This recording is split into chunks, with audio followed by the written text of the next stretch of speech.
Sastra channel நேயர்களுக்கு நமஸ்காரம். அனுதினம் ஆனந்தம் நிகழ்ச்சியில் உங்கள் அனைவரையும் சந்திப்பதில் மிக்க மகிழ்ச்சி.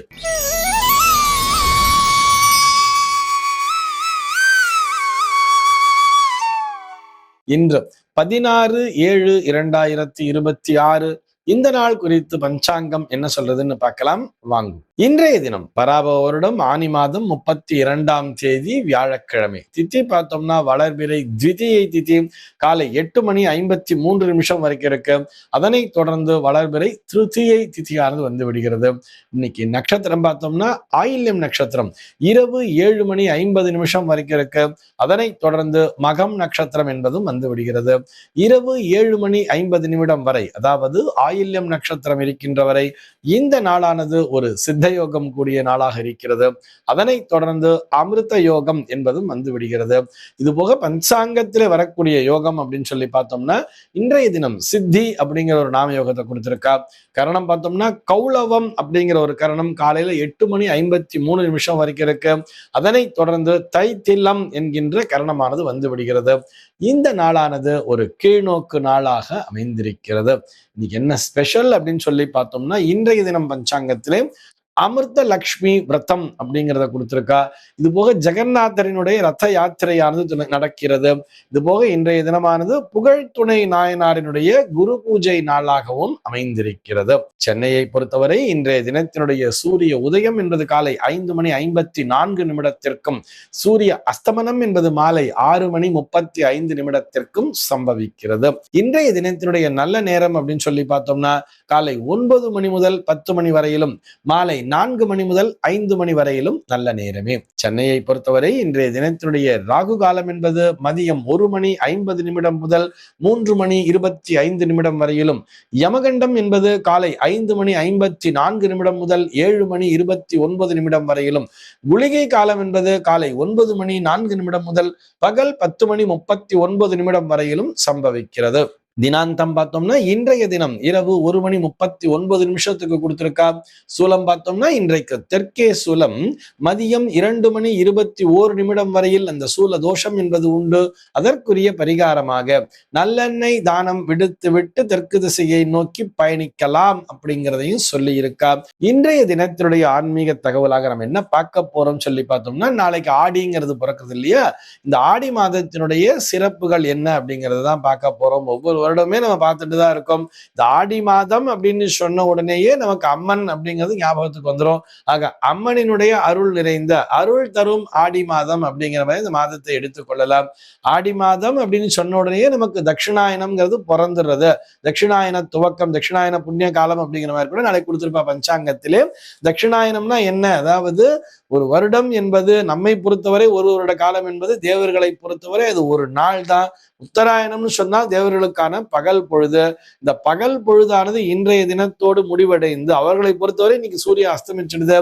நாளை முதல் அவர்களுக்கு மாலை பொழுது, இரவு பொழுது என்பது துவங்கி விடுகிறது. ஆடி மாதம்னு சொன்னாலே ஆடி மாதத்திலிருந்து மார்கழி மாதம் முடிய பார்த்தோம்னா இது தேவர்களினுடைய இரவு பொழுது.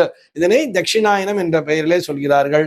நம்ம வானவியல் ரீதியாக பார்க்கும் பொழுது, வானவியல் ரீதியா பார்த்தோம்னா இன்றைய தேதியில் அந்த சூரியன் உதிக்கிறது எங்கன்னு சொல்லி பார்த்தோம்னா கிழக்குன்னா நேர் கிழக்கு இருக்காது, அந்த வடகிழக்கு கார்னர்ல உதிச்சுட்டு இருக்கோம். இன்னைக்கு பார்த்தோம்னா இன்றையிலிருந்து அது கொஞ்சம் கொஞ்சமாக சூரியனானவர் தெற்கு திசையை நோக்கிய பயணத்தை துவக்கி விடுகிறார். அயனம்னு சொன்னா அது பயணம்னு அர்த்தம். தட்சிணாயனம்னு சொன்னா தெற்கு நோக்கிய பயணத்தை சூரியனானவர் துவக்கி விடுவார். அப்படியே நேரா கொஞ்சம் கொஞ்சமா வடகிழக்குல இருந்து கொஞ்சம் கொஞ்சமா ஒவ்வொரு நாளும் அப்படி மாறிண்டே வரும். அதாவது நம்ம துலா விஷு புண்ணிய காலம் சொல்லுவா தெரியும். ஐப்பசி 1ஆம் தேதி பார்த்தோம்னா நேர் கிழக்கில இருக்கும். அப்படியே கொஞ்சம் கொஞ்சமா நகர்ந்து போய் மார்கழி கடைசியில பார்த்தோம்னா அது தென்கிழக்கு திசையிலிருந்து உதயமாவதை நாம் கண்ணால், நம்முடைய கண்களால் நேரடியாகவே காண இயலும். தினந்தோறும் சூரிய நமஸ்காரம் பண்றவாளுக்கு, மொட்டை மாடியில போய் உட்காந்து சூரிய நமஸ்காரம் பண்றவாளுக்கு அழகாகவே இந்த சூரிய உதயத்தினுடைய டிஃபரன்ஸுங்கிறது நன்றாகவே தெரிந்திருக்கும். அதே மாதிரி இந்த நம்ம எல்லாம் சாயங்கால நேரத்துல என்ன பண்ணுவோம், இப்ப தேவர்களை பொறுத்தவரை இன்னைக்கு சாயங்காலம் ஆரம்பிச்சிருச்சு அப்படின்னு சொல்றா இல்லையா. இரவு பொழுதுங்கிறது நாளையில இருந்து ஆரம்பிச்சிருது, சாயங்காலம் 6 மணின்னு வச்சுக்கோமே. அப்படி ஆரம்பிச்சிருது அப்படின்னு சொன்னா நம்ம வீட்டுல எல்லாம் பொதுவா சாயங்காலத்துல என்ன பண்ணுவோம், விளக்கேற்றி வழிபடணும்னு சொல்லுவா இல்லையா.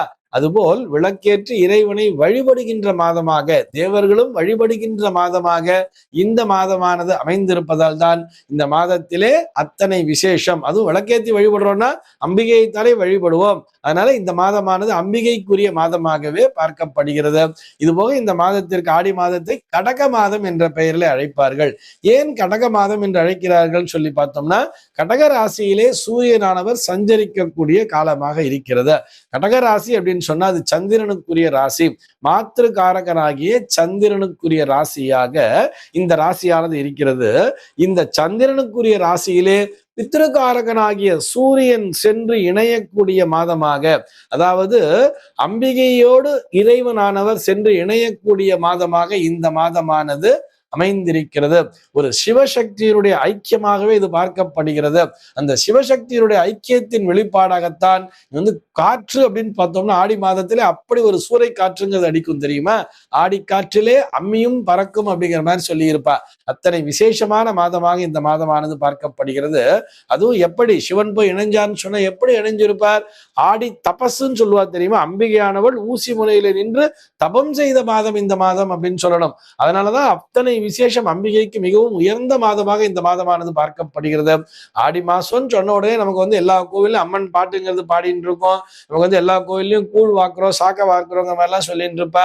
எல்லா இடத்துலயும் பார்த்தோம்னா வேப்பிலையா கட்டி தொங்க விட்டுருப்பா தெரியுமா? இதற்கான அறிவியல் காரணங்கள்லாம் நாம் அறிந்ததே. ஏன்னா இது ஒரு சீசனல் சேஞ்ச் அப்படிங்கிறது நடக்கிறது. ஒரு வெயில் காலத்திலிருந்து அப்படியே நேரா கொஞ்சம் கொஞ்சமா பருவநிலை காலம்ங்கிறது மாறுறதுனால இந்த நேரத்துல நிறைய கிருமிகள்லாம் உருவெடுக்கும். நம்முடைய உடல்நிலையானது பாதிக்கப்படக்கூடாது அப்படிங்கிறதுக்காகத்தான் வேப்பிலையை கட்டுகிறார்கள். ஆங்காங்கே வேப்பிலையை கட்டுறா, வீட்டுல கூட வேப்பிலை எல்லாம் கட்டி வச்சுக்கிறா. வேப்பிலை மிகவும் மகத்துவம் பெறுகிறது. அதே மாதிரி இந்த கூழ் அப்படிங்கிறது இந்த நேரத்தில் இந்த சீசன்ல நம்ம அந்த கூழை சாப்பிடும் பொழுது நம்முடைய உடலானது அந்த உஷ்ணத்திலிருந்து காப்பாற்றப்படுகிறது அப்படிங்கிற ஒரு அறிவியல் உண்மையும் வைத்திருப்பார்கள். இதுல ஆடி வெள்ளி ஏசார் இவ்வளவு சிறப்புனா, ஆடினாலே அம்பிகைக்குரிய மாதம்னு பார்த்துட்டோம். அதுலயே அந்த வெள்ளி அப்படின்னு வரும்போது வெள்ளிக்கிழமைனா அது ஸ்பெஷல் தானே. லேடிஸை பொறுத்த வரைக்கும் பெண்களுக்கு அது ஒரு சிறப்பான ஒரு நாள் தானே இல்லையா? ஆடி வெள்ளி அப்படின்னு வரும்போது நாளைக்கு பார்த்தோம்னா ஆடி முதல் கிழமை ஆடி 1ஆம் தேதியே ஆடி வெள்ளியாக அமைவதுங்கிறது இன்னமும் சிறப்பு பெறுகிறதுங்கிறதுக்காக சொல்றோம். இது போக ஆடியில பார்த்தோம்னா ஆடி பூரம்ங்கிறது இருக்கும், ஆடி கிருத்திகைங்கிறது இருக்கும், ஆடி அமாவாசைங்கிறது இருக்கும். ஒன்னொண்ணுமே இந்த ஆடி மாதத்திலே வரக்கூடிய ஒன்றொன்றுமே மிகவும் சிறப்பு பெறுகிறது. ஆடிப்பூரம் சொல்லி பார்த்தோம்னா அம்பிகைக்கு வளைகாப்புங்கிறத பண்ணி ஆங்காங்கே வளையல்கள்லாம் பிரசாதமா கொடுத்துட்டு இருப்பா. அதே மாதிரி ஆடி கிருத்திகையில பார்த்தோம்னா முருகப்பெருமானுக்கு விசேஷமான பூஜைகள் எல்லாம் செய்து கொண்டிருப்பார்கள். ஆடி அமாவாசை அன்னைக்கு பார்த்தோம்னா எல்லா நீர்நிலைகளிலும் பார்த்தோம்னா விசேஷமான நற்பனாதிகளை செய்து கொண்டிருப்பார்கள். குறிப்பாக ராமேஸ்வரம் போன்ற ஒரு புண்ணிய தீர்த்தத்தெல்லாம் பார்த்தா கூட்டம் அலை மோதும். லட்சோப லட்சம் மக்கள் அங்க முன்னோர்களுக்கான கடன்களை செய்து கொண்டிருப்பார்கள். ஏன்னு சொன்னா அதாவது நம்ம பித்ருக்காரகனான சூரியன் போய் மாத்திருக்காரகனாகிய சந்திரனுடைய வீட்டிலே இணையும் பொழுது இந்த சூரிய சந்திரனுடைய இணைவைத்தான் அமாவாசைன்னு சொல்றோம். ஒவ்வொரு மாதத்திலும் வரக்கூடிய அமாவாசை நாள் என்று சூரியன் சந்திரனுடைய இணைவு என்பது இருக்கும். ஆனால் இது விசேஷம் என்னன்னு சொல்லி பார்த்தோம்னா அந்த மாத்திருக்காரகனாகிய அந்த சந்திரனுடைய வீட்டிலேயே போய் இந்த பித்ருக்காரகன் சூரியன் சென்று இணையக்கூடிய மாதமாக இந்த மாதமானது அமைந்திருக்கிறது. அதுவும் பார்த்தோம்னா இந்த மாத்திருக்காரகனாகிய சந்திரன் ஆட்சி பலத்தோடு இருப்பார். அந்த நேரத்திலே ஆட்சி பலத்தோடு இருக்கக்கூடிய நேரத்திலே சூரியன் இணையக்கூடிய நேரம். அதனாலதான் ஆடி அமாவாசைங்கிறது அத்தனை மகத்துவம் பெறுகிறது அப்படிங்கிறதுக்காக சொல்லிக்கிறோம். இதுல நமக்கு ஆடின்னு சொன்ன உடனே இந்த புதுமண தம்பதியரை பிரித்து வைக்கக்கூடிய ஒரு பழக்கம் நம்முடைய நினைவிற்கு வரும் தெரியுமா? இதை கேட்டோம்னா உடனே அதுக்கு ஒரு திரைப்பட கதாசிரியருடைய கற்பனையில விழுந்த அந்த ஒரு விஷயத்தை தான் எல்லாரும் சொல்லுவா. அந்த கதாசிரியர் அந்த வசனம் எழுதுமோ அவர் எப்படி எழுதியிருப்பான்னு சொல்லி பார்த்தோம்னா, ஆடியில தம்பதியர் ஒன்றாக இணைந்தால் புள்ள சித்திரை மாசத்துல பிறக்கும், சித்திரையில புள்ள பிறந்தா அப்பாக்கு ஆகாதுன்னு சொல்லுவா. இது போக அப்ப கத்திரி வெயில்ங்கிறது அதிகமா இருக்கும், வெயில்ல புள்ள பிறந்தா என்ன ஆகும், அதனாலதான் ஆடியில சேரக்கூடாதுன்னு சொல்லியிருக்கா அப்படிங்கிற மாதிரி எல்லாம் அந்த கதையாசிரியர் வசனம் எழுதியிருப்பார். உண்மையிலேயே அது நிஜமான கருத்து அல்ல. இப்படி யோசிச்சு பாருங்களேன். புதுமண தம்பதியரை தான் ஆடி மாசத்துல பிரிச்சு வைக்கிறா. இப்போ ஒரு வருஷம் கழிஞ்சு அடுத்த வருஷம் ஆடி மாசத்துல பிரிச்சு வைக்கிறது இல்ல.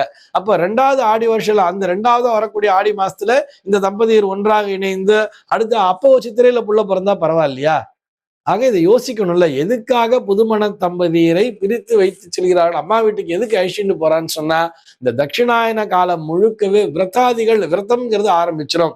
உதாரணத்திற்கு பார்த்தோம்னா வரலட்சுமி விரதம், ஒரு கருட பஞ்சமி விரதம், ஒரு நாக சதுர்த்தி விரதம் சொல்லிட்டு அமிர்தலட்சுமி விரதம், நிறைய விரதங்கள் வரிசையா ஆரம்பிச்சுட்டே வரும். இந்த விரதாதிகளை பற்றி எல்லாம், இந்த விரதங்கள் பூஜைகளை பற்றி எல்லாம் இந்த ஆடி மாதத்திலே தாயானவள் தன்னுடைய மகளுக்கு சொல்லித்தர வேண்டும் அப்படின்னு சொல்றார்.